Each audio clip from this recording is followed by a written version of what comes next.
Sedangkan si oknum Habib aja ini sampai sekarang masih bebas berkeliaran, berceramah, nempel dengan IBHRS seolah dia sosok yang suci, mulia. Saya rasa dia lebih berbahaya dari preman. Kalau preman bertato nyari mangsa perempuan susah, Gus. Betul. Yai. Tapi dia memakai topeng kehabibannya, mengaku-ngaku cucu Nabi dengan surbannya, dengan gamisnya. Jadi dia mencoba dengan topengnya untuk mencari mangsa itu jauh lebih gampang. Karena dia memakai topeng, Gus Kiai. Masya Allah. Dan saya kira mungkin sepengetahuan Mbak Zeda itu mungkin banyak ya. Iya, jadi motif kejahatannya itu nikah siri, kawin buang. Kalau udah bosan dia buang, dicerai paksa si perempuan ini, dia udah puas, udah bosan. Dan saya rasa motif kejahatan seperti ini itu miris. Bukan hanya, saya begini mikirnya, di kalangan perempuan syarifah saja dia bisa merendahkan harkat martabat perempuan. Apalagi perempuan pribumi. Maksudnya gimana? Yang mengadu ke saya itu juga dari kalangan syarifah banyak. Yang direndahkan harkat martabatnya oleh si oknum Habib aja ini. Banyak dari kaum syarifah.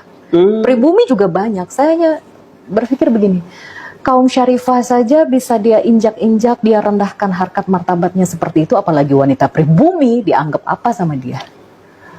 Gitu. Ada nggak punya pikiran begini, misalnya ini canda aja, membuat satu komunitas gitu loh. Misalnya komunitas itu namanya company, anti company, komplotan, pendusta dan penipu, umpamanya gitu. Umpamanya bikin wadah apa aja lah dari para korban tadi. Pernah nggak komunikasi, kumpul membuat gerakan untuk mencegah supaya tidak terjadi hal-hal yang serupa kepada bangsamu yang lain? Jadi korban-korbannya ini kan bervariasi ya, Kiai, dari syarifah, dari pribumi, bervariasi dari istri orang, dari yang masih perawan, bervariasi. Dan kebanyakan mereka takut dan tidak berani karena kan zina ya. Jadi mereka ini sebagai kaum perempuan merasa malu. Dan yang berani speak up di TV nasional beberapa waktu lalu kan 3 orang.